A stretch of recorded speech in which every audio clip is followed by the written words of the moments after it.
Good morning, good afternoon, good evening from wherever you're joining us today. I'm Stephanie Mackay, your host and GIC's Vice Chair of Development. On behalf of the Global Interdependent Center's Board of Directors, welcome to today's executive briefing held in partnership with Yeshiva University. Our speakers today will deliver insights and context on the promise and perils of business startups with a focus on how entrepreneurs survive and thrive in normal economic conditions and during the era of COVID.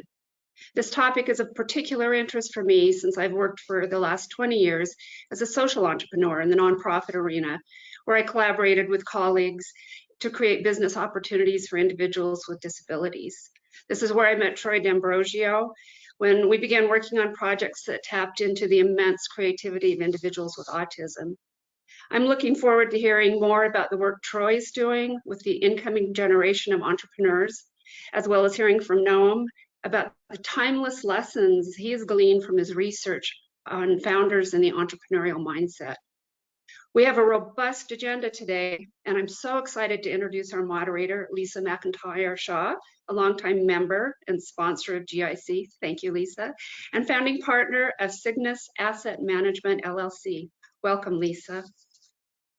Thank you, Stephanie. It is indeed a privilege to be here today as a moderator. As you mentioned, we have two esteemed speakers that each will have 15 minutes to talk about entrepreneurship from their perspective. I will briefly introduce both of our speakers, and then we will allow each of them 15 minutes, around 15 minutes for their comments. Then we'll take a break and entertain audience questions as well. Those can be done either via chat, is probably the best way. So without further ado, I will introduce our two speakers. Noam Wasserman is the Dean of Yeshiva University's Syms School of Business. Before becoming Dean in mid-2019, he was a professor of entrepreneurship at Harvard Business School and chaired a professor and founding director of a center at the University of Southern California. He's written two best-selling books that have won international awards. He's had his research published in top academic journals and has written multiple features and columns for the Wall Street Journal, Harvard Business Review, and Forbes, as well as Inc. magazine, just to name a few. Troy D'Ambrosio is currently the executive director of the Lassonde Entrepreneur Institute at the University of Utah.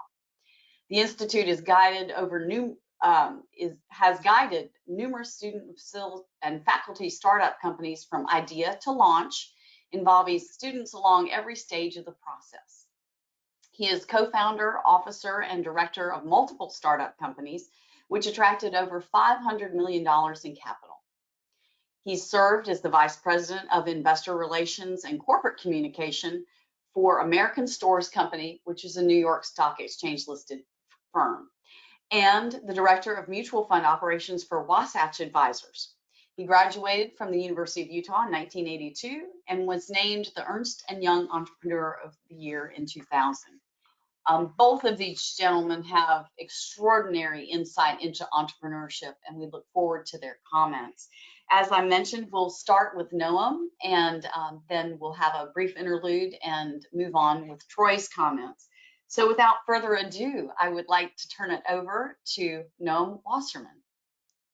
Okay, thank you very much, Lisa. Thank you to the GIC. Thank you to Troy for collaborating with us on this. Jillian and everyone else. Also, even more so to the people who made it possible for us to join the GIC. Thank you very much to Stephen Drellick and to Fred Krause, who, in memory of Dr. David Drellick, Alav Shalom, they were able to go and have us do this series. We started this series in January with a collaboration with the Fed, a member from that, doing it together with the head of our economics department, talking about macroeconomics. Today we're doing this, and then we're going to have one coming up with the head of our finance department, Dr. Avri Ravid, who's an expert on the entertainment industry, among other things. And so please watch for that also. Hopefully a continuing series that we're going to be able to go and continue with that. So I'm going to start off with being able to go and set the table, being the opening act in some ways for Troy to go deeply into what they're doing on campus as an example of the entrepreneurship within campus. To go and set that table, I'm going to talk about some bigger picture things I'm going to go and talk about both. Colleen, if you want to go and go to the next slide. Be able to go and talk about both the timely and the timeless. I'll talk about some things that are ongoing, enduring elements of entrepreneurship, in particular when it comes to the entrepreneurial psyche and what goes on within the entrepreneur's mind that goes and drives the innovation, but also sometimes halts the innovation. And then we'll also talk about some timely things that have to do with the current era that we're in. And so that's where we'll be able to learn both from the past and the present, and hopefully have some implications for the future. And so as we head into this, going on to the next stage, going to start off with something that is one of the few data points that people know about entrepreneurship. The people who go and change the world from scratch take major risks. Most of those companies go and fail. And it's one of those key things that is looming in the entrepreneur's mind in the background, but actually became a focus of mine in terms of my research over the last 20 years of how we can go and reduce the rate of failure.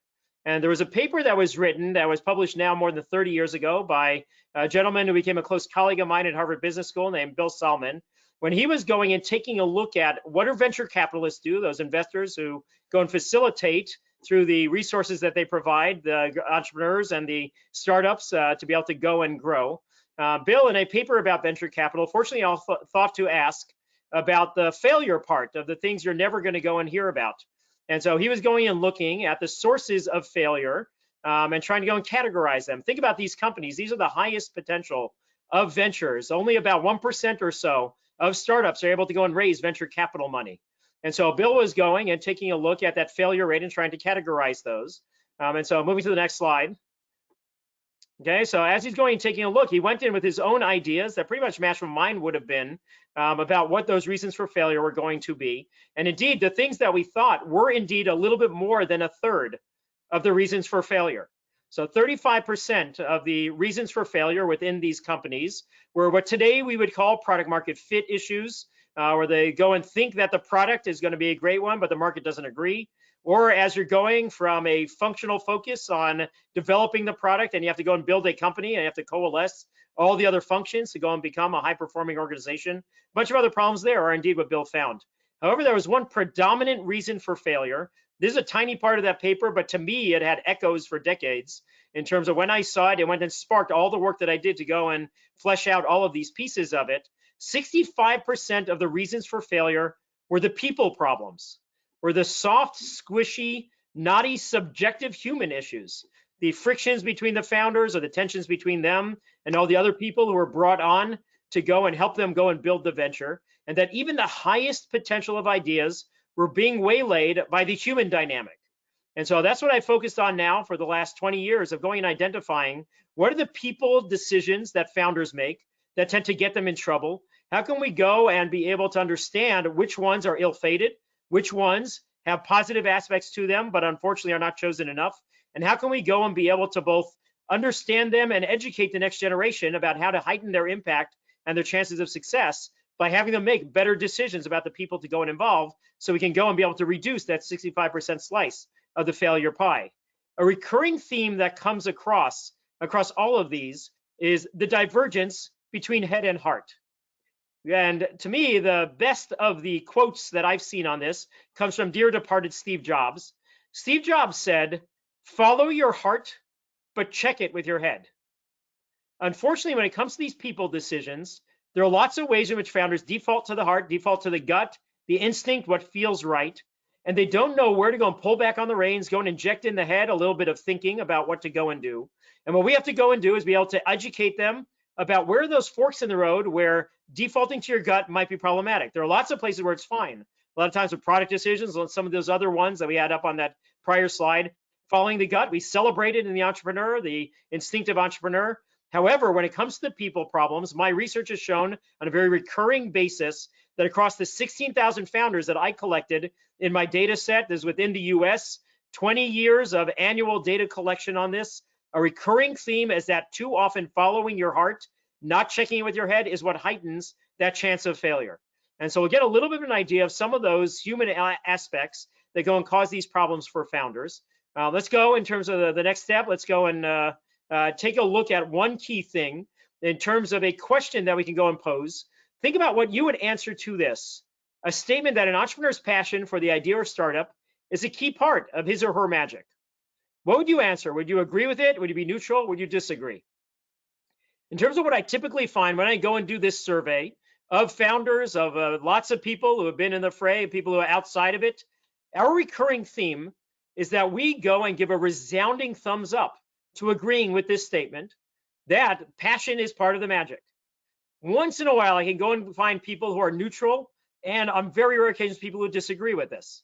Unfortunately, this is at part of the root of the problem of our going and assuming that passion is all a promise and not realizing that there is some peril in passion.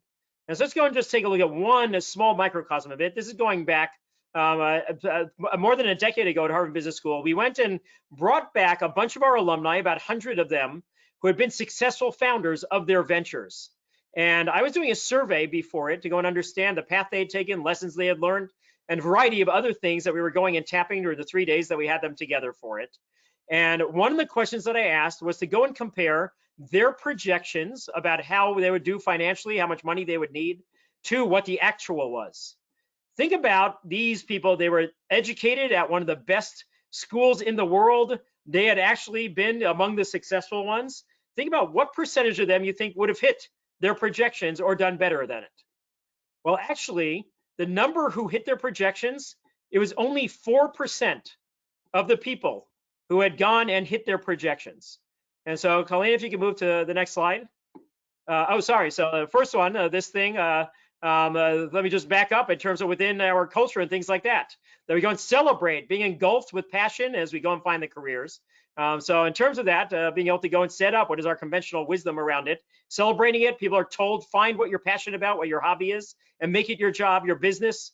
And then heading into the data from it, when I was talking about that only 4% of them hit their target. Only 4% of them hit their projection. These were the best educated who were going out there to go and found. Of course, that's because they were even faster than their projections. Unfortunately, no. 2.5 times as many were slower than their projections compared to the ones who executed faster. However, you'll notice that 41% are missing on this. That was because those 41% were the ones who were so far off that they were pushing the failure envelope. They took twice as long and took twice as much capital as what they were originally expecting. And this is some of the peril of passion, some of the peril of the overconfidence in the early days that are key things that are going and heightening it. And so what we have to do is have entrepreneurs tune into how do you go and harness the passion for the good, but also be aware of the downfalls, of the pitfalls that you might be going and facing as you're going and having ways in which you're going to go and be the one who is going to go and cause your own problems, the self-inflicted wounds as you're going and finding there. And so there's one of the key things to be thinking about as you're going and having that human element that's entering into there.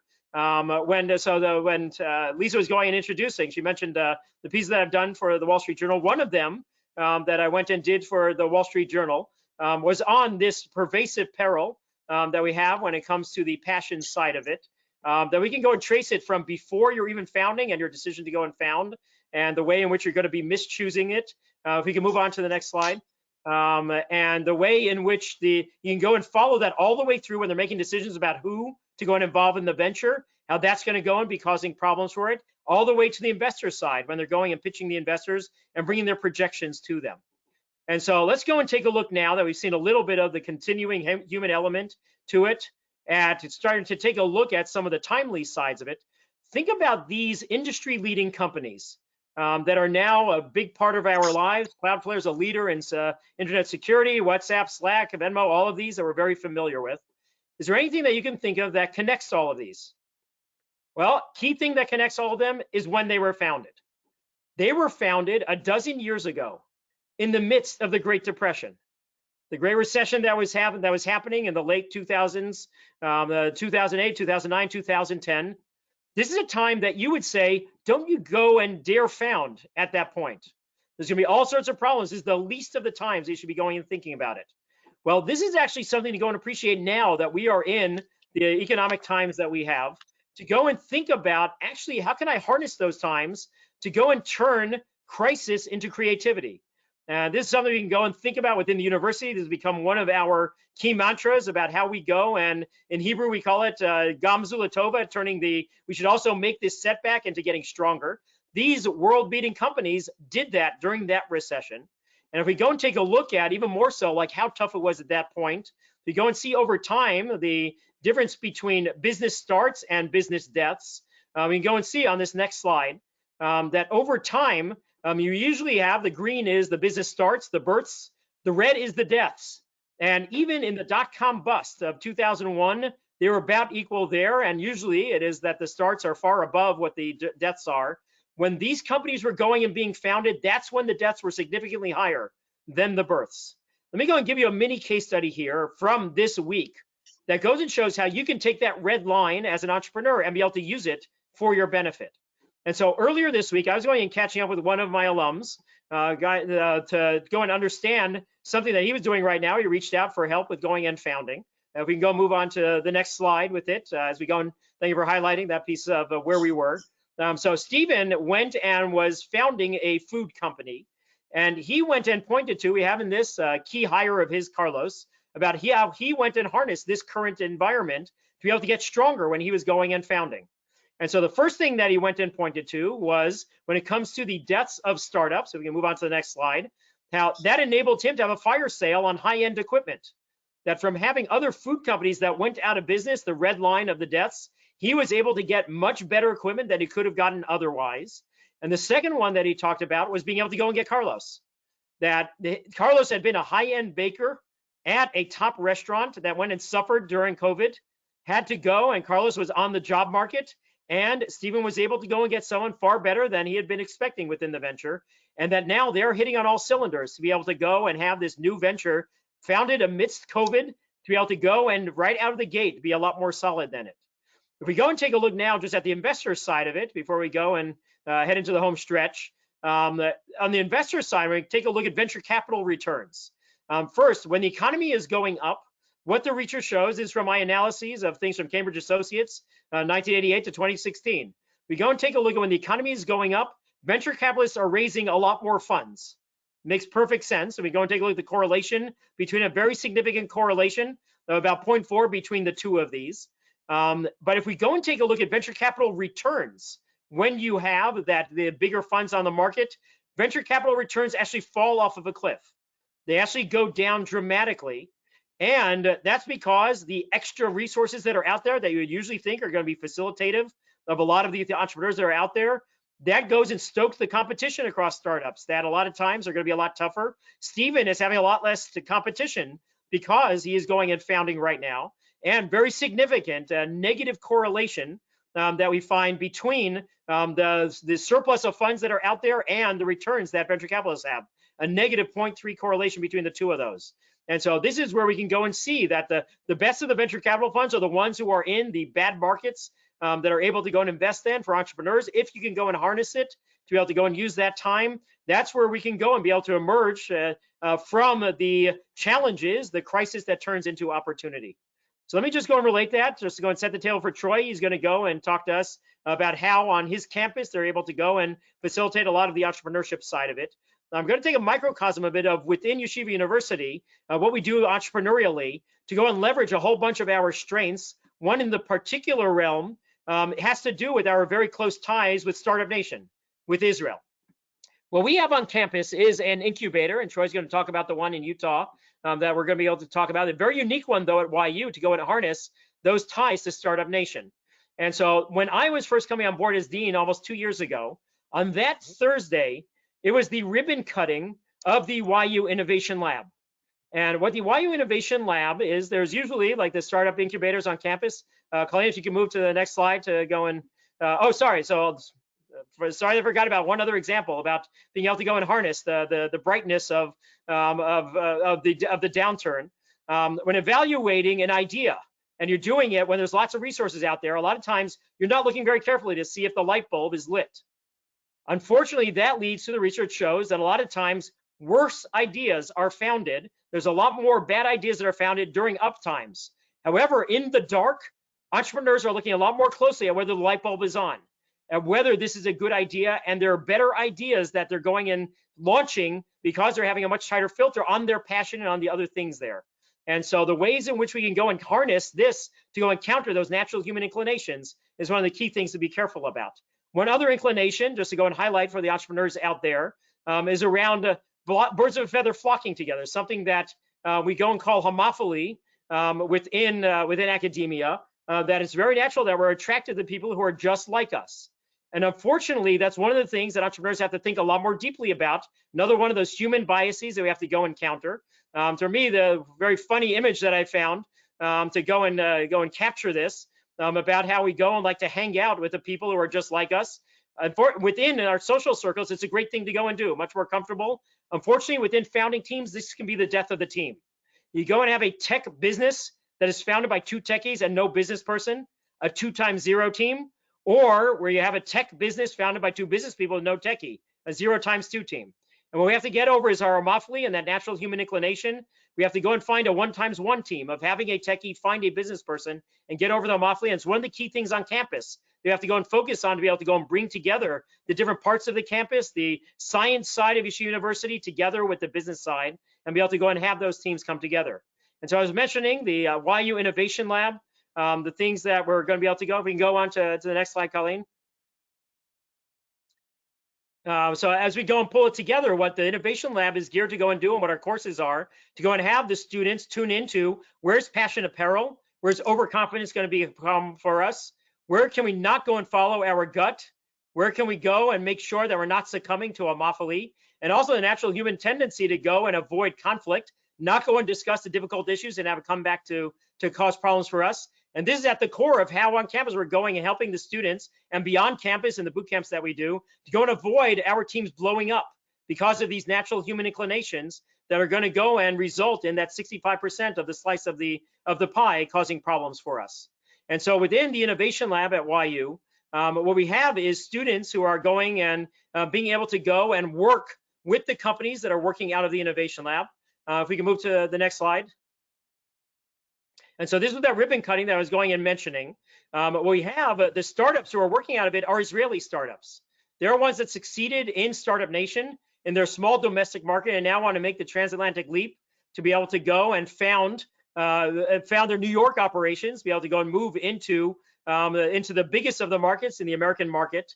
And what we have is students working as part of their teams, working alongside the founders to be able to go and be able to learn what entrepreneurship is firsthand on the startup side, be able to go and help those startups, be able to understand the American market, how to communicate in it, and go and tackle their biggest issues, and be able to get some real world as undergrads experience in high-flying startups, and be able to go and understand firsthand how they came together.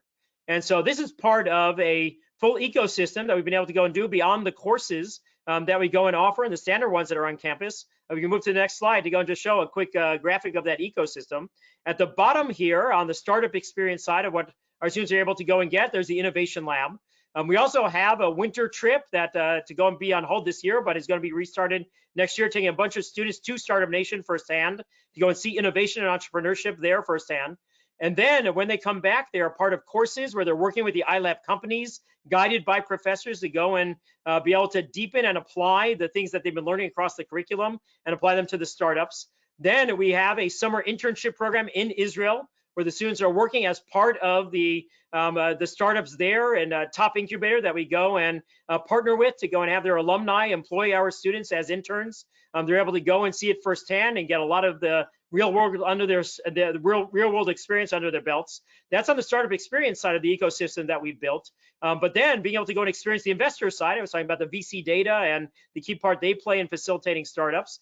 We have the courses that are across a lot of campuses that they have there. But then feeding into the last part of this on the left, we have a $10 million Mackay Ventures fund that is affiliated with YU, that the students are the ones who are working alongside 2 of our professors, rock stars, who are VCs who come back to campus to teach the angel and VC investing course, who are going and having the students be doing the due diligence on potential investments, being able to go and make the recommendations about it, being able to work with the companies. The students ran the limited partners meeting. The students were going and having some real experience as undergrads of being VCs.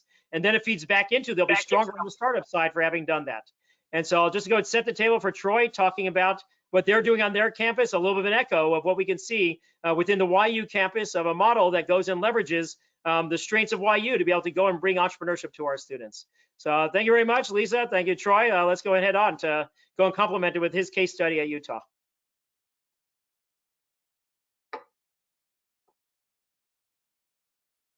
Lisa.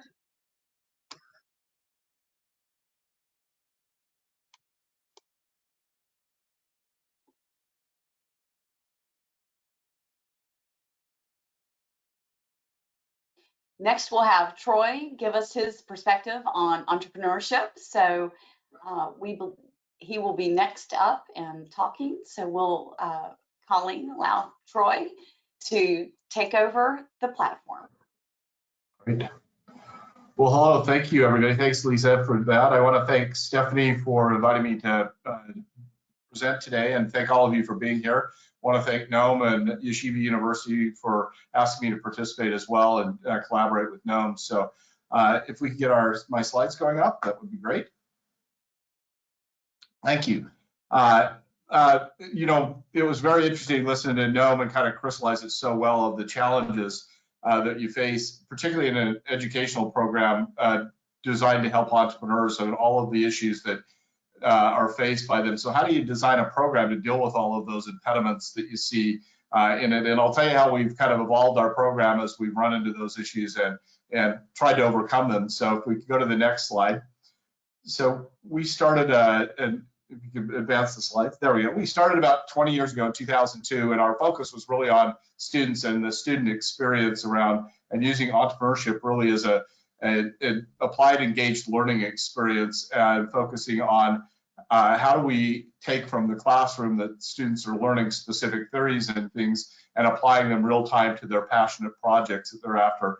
And kind of gapping what Noam talked about is that you know, passion can sometimes be a negative rather than a positive. And also that, you know, we see a lot of students that are more focused on the product and the idea rather than on the market fit. And so we're always trying to challenge those things and seeing how we do it. So if you'll advance to the next slide, please. So we're a top 10 program from where we were zero program in 2002. We didn't have any activity. So we're pretty excited where we've been able to move it. I'll give you some of the reasons that we think we've made the strides we have. So if you'll move to the next slide, please. So we have a big program funnel where we try and get students into the pre-entrepreneurial environment where they start exploring ideas, testing ideas, test and try again, fail to some degree, then teach them the skills and mindset, and then really get them where they're in the startup mode and actually launch companies. So if we'll go to the next slide.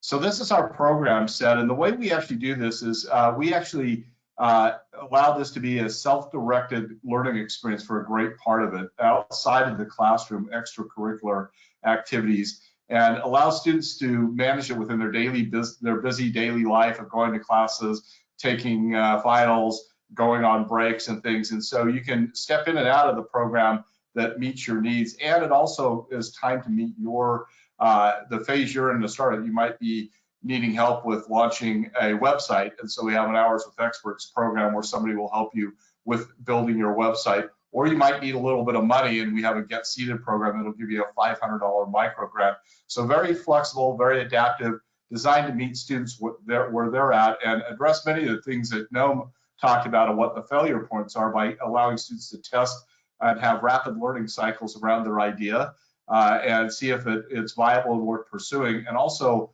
I love the slide that Noam had of meeting the mind, meeting the passion, and being able to test those things they're passionate about against the real world of the real business world and the real market. So next slide, please.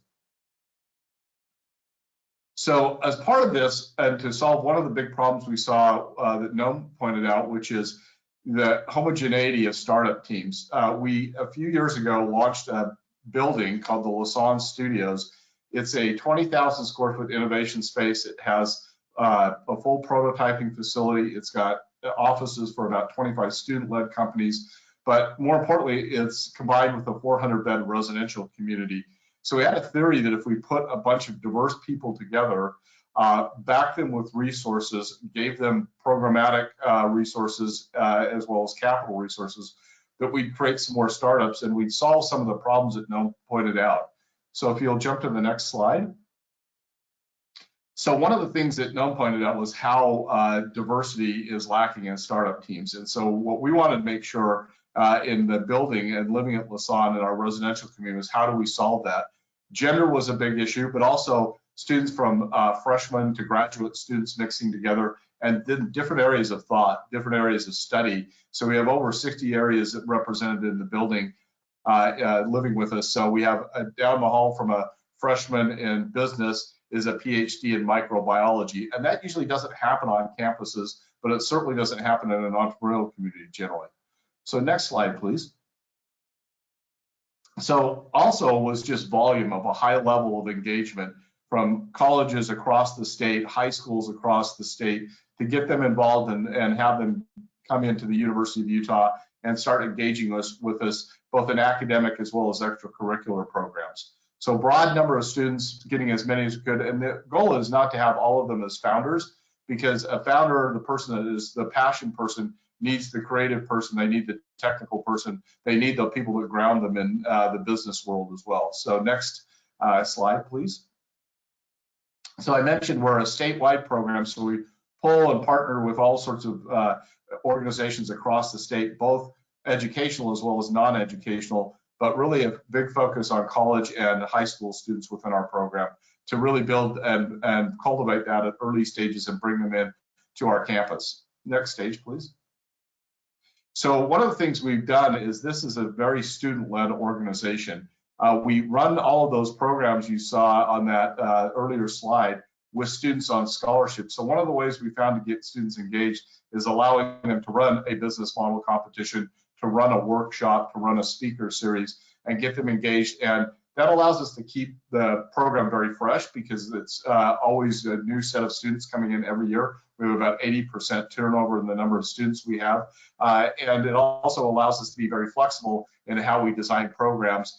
We can change things out because it's not, many of our things are not curricular, so we don't have to go through a curriculum review process to change an organizational structure that we're doing or on offering in our extracurricular activities.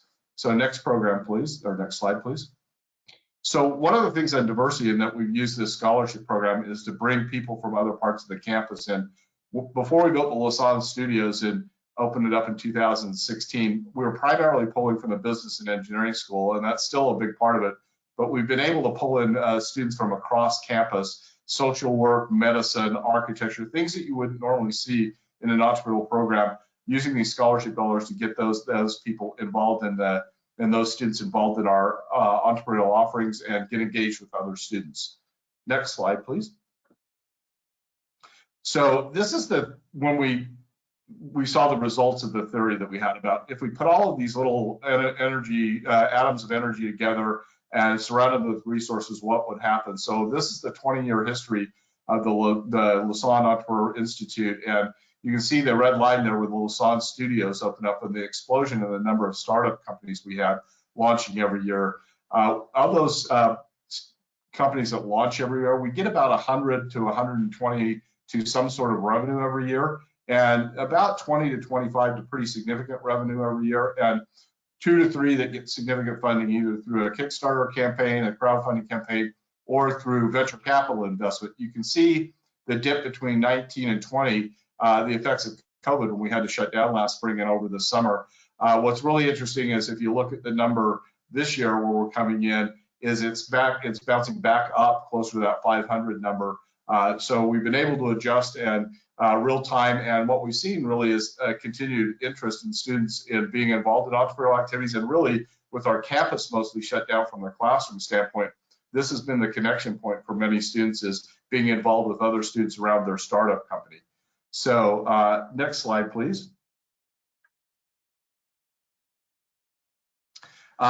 We track our companies from the beginning since 2002, and so we keep following them, see how they've done. They've raised significant capital over that period of time. We've had some nice exits. We've had just one company that did an IPO through a SPAC at $1 billion valuation this last year. We just had another one of our startup teams raise about $50 million just this month. We do a lot of prize caches out there, everything from $500 micro grants to $40,000 first prize in a competition. So next slide, please. So as we've been successful in kind of seeing these startup companies come through our program, but also in response to the market, we saw there was a gap in our educational offering, which an MBA program was really not the thing that was right for an entrepreneur, either coming from our undergraduate programs or a person who is in their mid-career and decides to quit their day job and start a company. So in the fall of 19, we launched a new one-year Master of Entrepreneurship program. So if you'll flip to the next slide.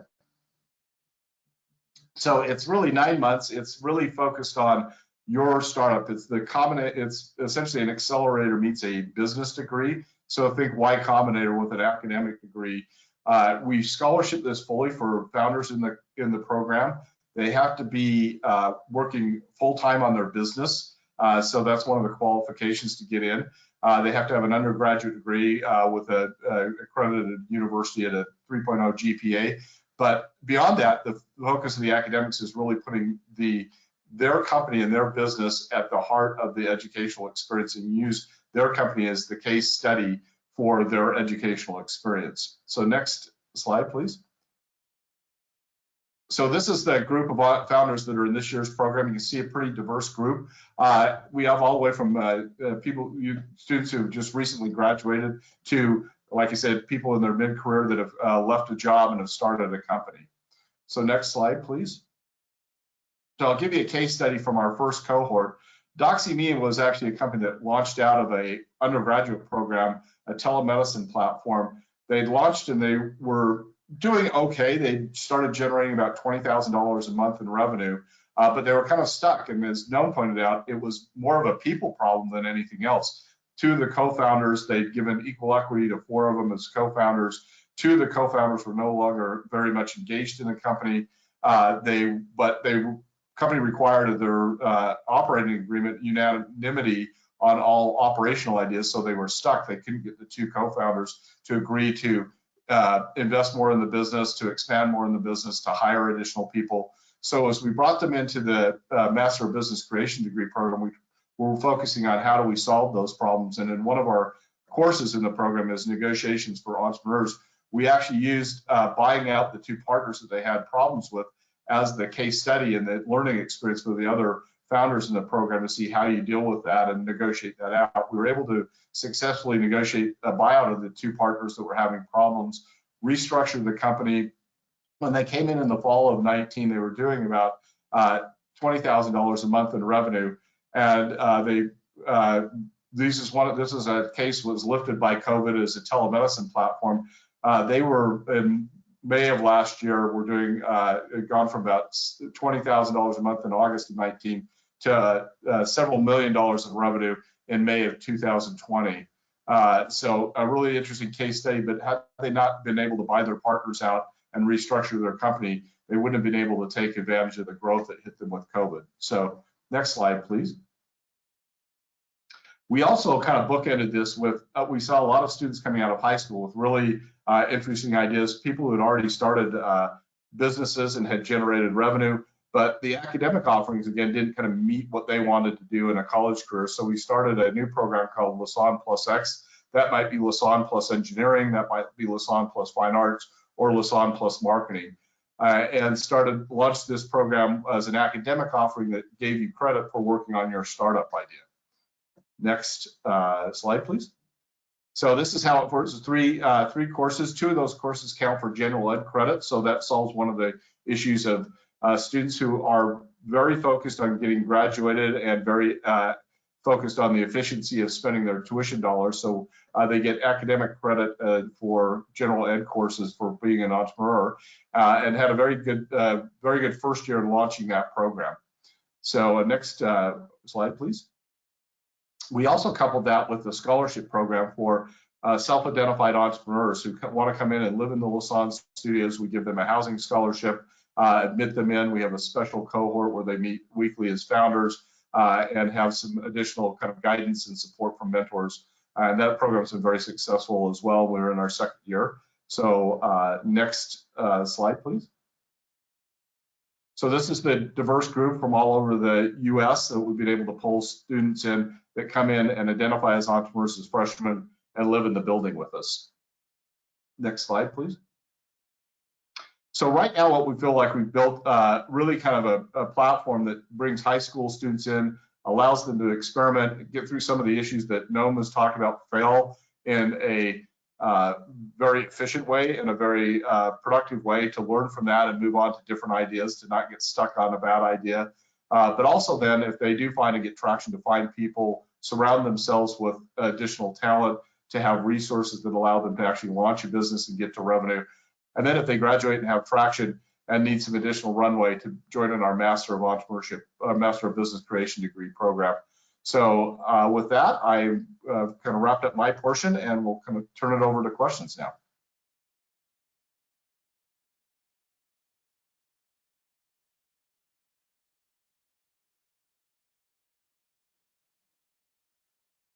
Thank you so much, Troy. We really appreciate your insight, and it sounds like you're doing some exciting things at the University of Utah. Now we have a time for questions. I'd like to remind our participants that you can submit your questions under the questions tab on your dashboard. And a few things that have popped up, one of which I think either one of you or both of you, please, will speak about, and maybe Noam, you can go first, is just the very general question, and you've both touched upon this, but the very general question: can entrepreneurship be taught? And even more prescient possibly is, should it be taught? My father always said that people can be ambitious or hardworking, or both. That many times ambitious people aren't hardworking enough, and many times hardworking people aren't necessarily ambitious. They're very happy working in their current situation.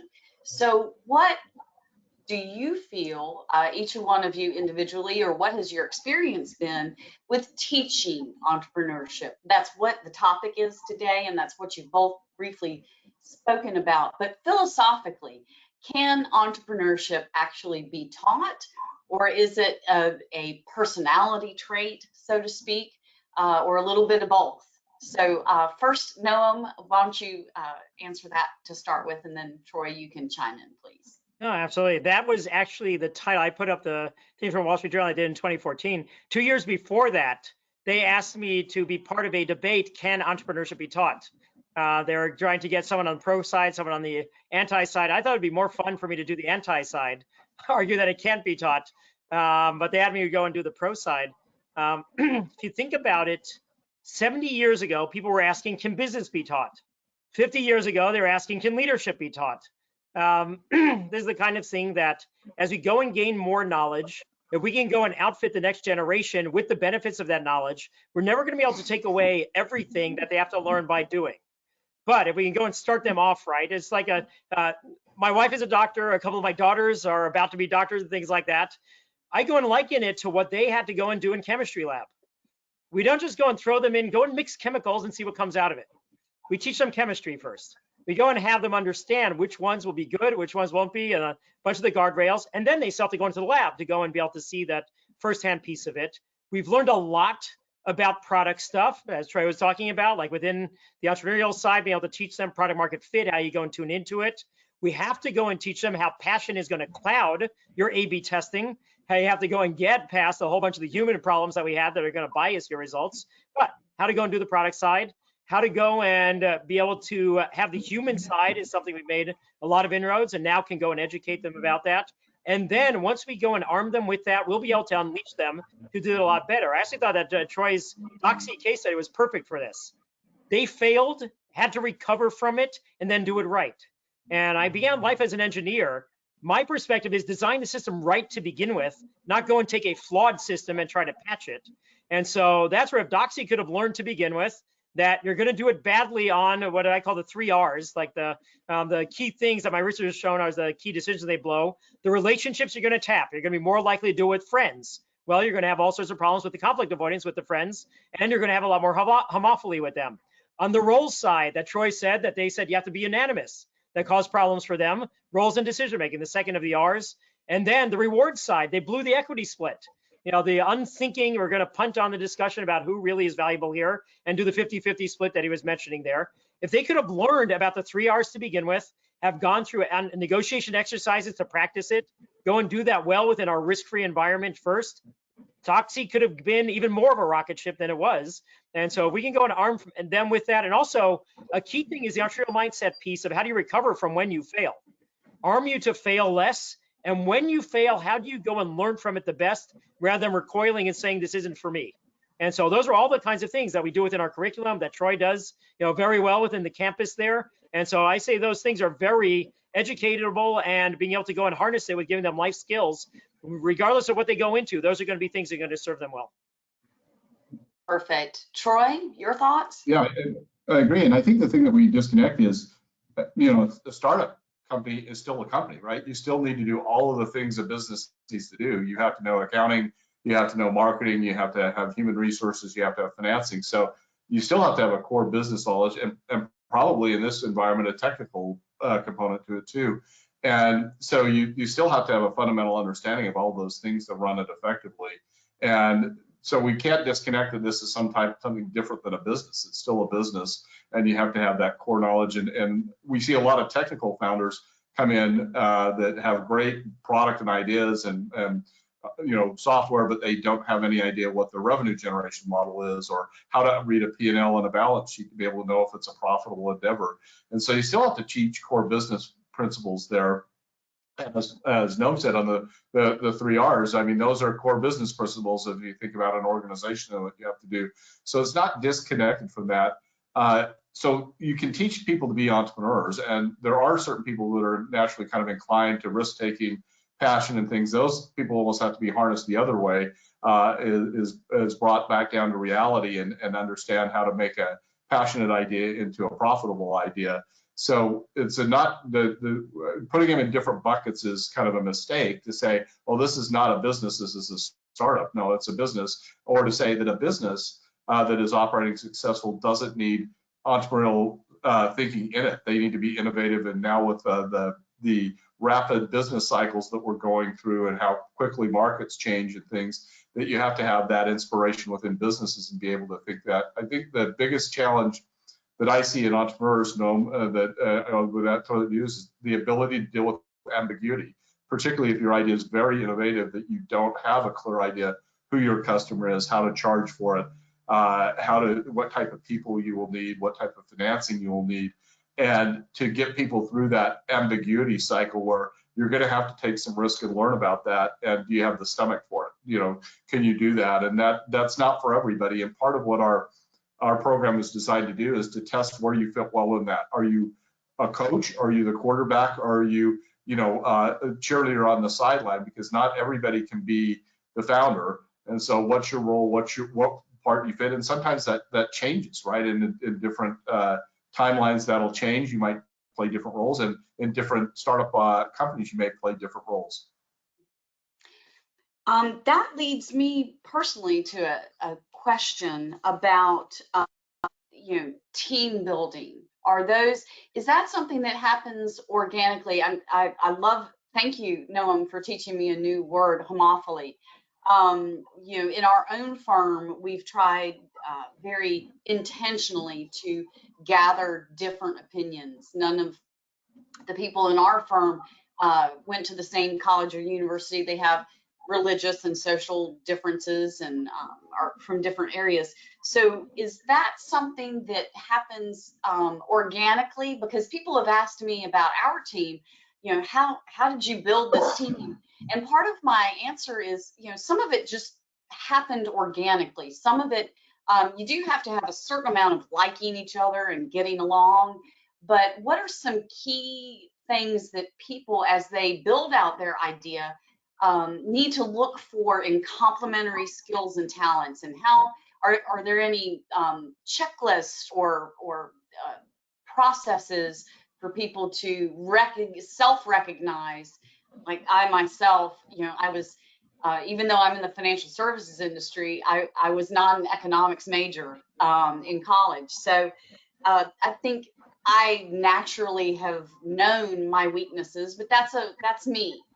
how do we teach young people or even older entrepreneurs how to recognize what is missing in their potential idea, or what part of the puzzle do they need to focus on adding to their team? Are there any thoughts on how we could do that? Troy, maybe you go first.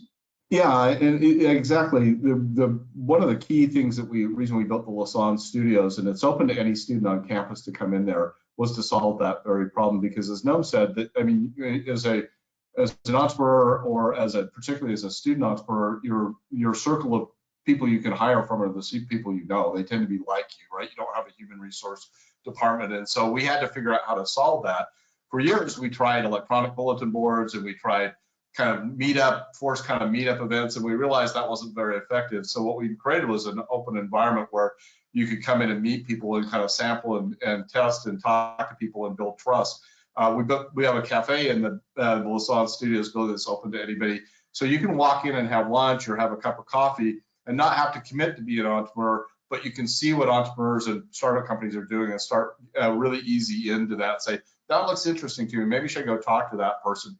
We have a very high-tech way of connecting. We have a whiteboard that says, I need help with this, and the other side is, I'm offering help with this, and students put their name on it and connect organically that way. And you saw the results of that building when you put people together and allow them to find each other. That we get more startups, and we get more. They make progress quicker, and we get more successes out of it. So that is a key piece of it, is finding other people to help you build your idea.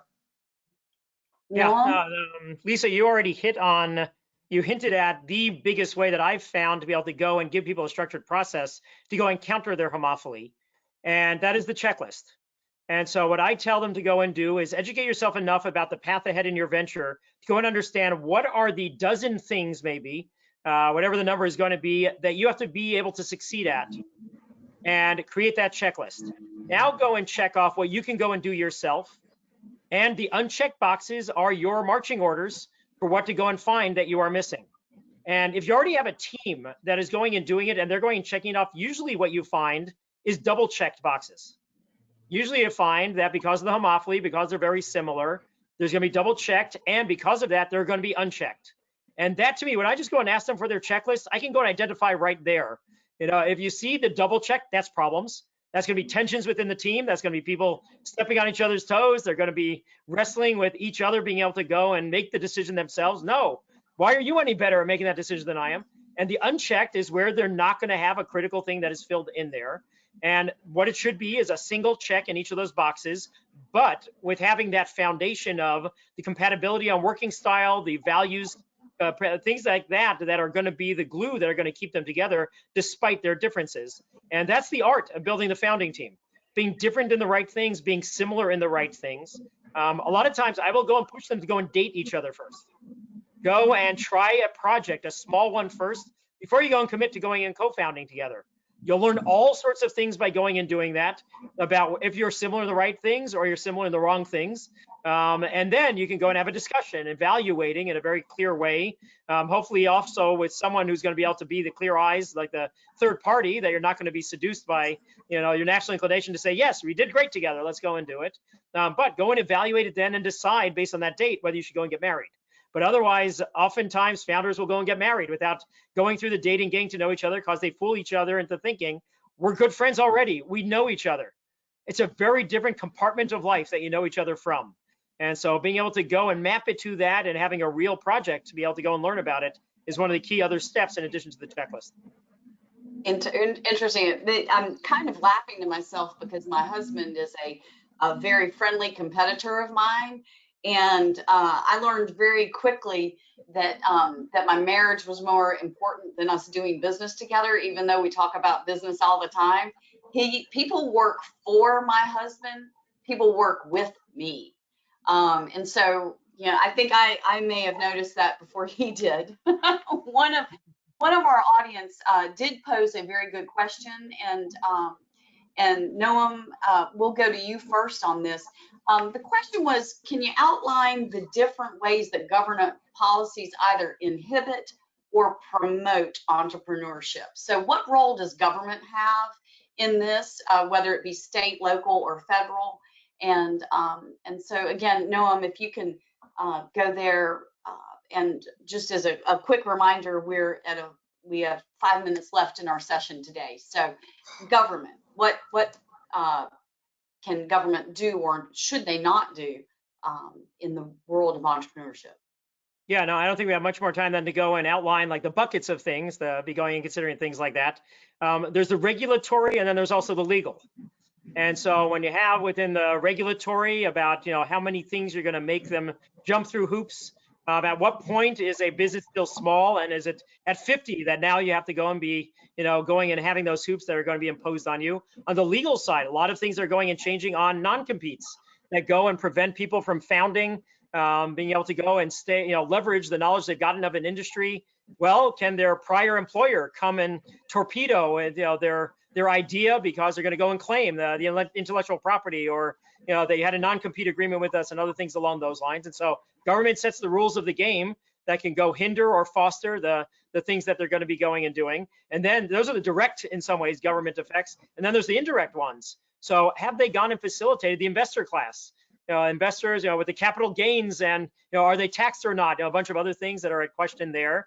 That's going to lead to whether the angel investors are going to be able to go and put all of their money to work, or whether it's going to be hampered by it. The venture capital industry is very much affected by the NVCA, National Venture Capital Association, is a major lobbying organization because the government has major effects on it. And that's going to be indirectly having a very powerful effect on entrepreneurship, and whether you're going to be able to go and have the investor side helping you with it. Troy, your thoughts? Yeah, and I'll give you a very specific example. Doxy.me, the reason they took off, is when COVID hit, the Center for Medicare and Medicaid Administration dropped the prohibition against reimbursement for telemedicine businesses. So telemedicine visits, they started paying for that, and all of a sudden it just took off. And so there was a regulation that prevented innovation in that space that took a pandemic to change. And we hope that doesn't retreat. So you'll see that's a very specific, very small kind of thing that's had a huge impact on how medicine is being delivered. And sometimes, new regulation creates incredible opportunity, and good entrepreneurs figure out how to, take advantage of when a regulation creates a wave, and then they ride that wave to build a successful business out of. So it cuts both ways, and where you see opportunity when there's change in government regulation. As they say, it's hard to get the toothpaste back in the tube. So I think you're right. I think it's this is so beneficial to me personally, and I'm sure to all of our attendees. I just want to thank both of you emphatically. Thank you for your wisdom, your experience, your presentations today. And I'd like to make sure that I say a special thank you to Yeshiva University for partnering with the Global Interdependence Center today. Before we close, I'd like to say that a replay of today's executive briefing will be available on the Global Interdependence website later today. And we're excited to announce that our next briefing will be Thursday, April 22nd, and we will explore economic policy at times of a pandemic. So that registration is available now. Again, as we conclude, I'd like you to please take 60 seconds to respond to our audience survey. Your feedback is very, very important. Want to make sure that on behalf of the Global Interdependence Center, thank you for participating in today's event. Special thank you to our GIC host and all the hard work that they went to make sure that this event occurred today. So with that, thank you very much. We appreciate your time and attention. We hope that you've benefited from today's presentation. Do look for the replay and many other resources on the Global Interdependence website, which is interdependence.org. So again, thank you very much for your participation. We look forward to seeing you again, and do tell a friend.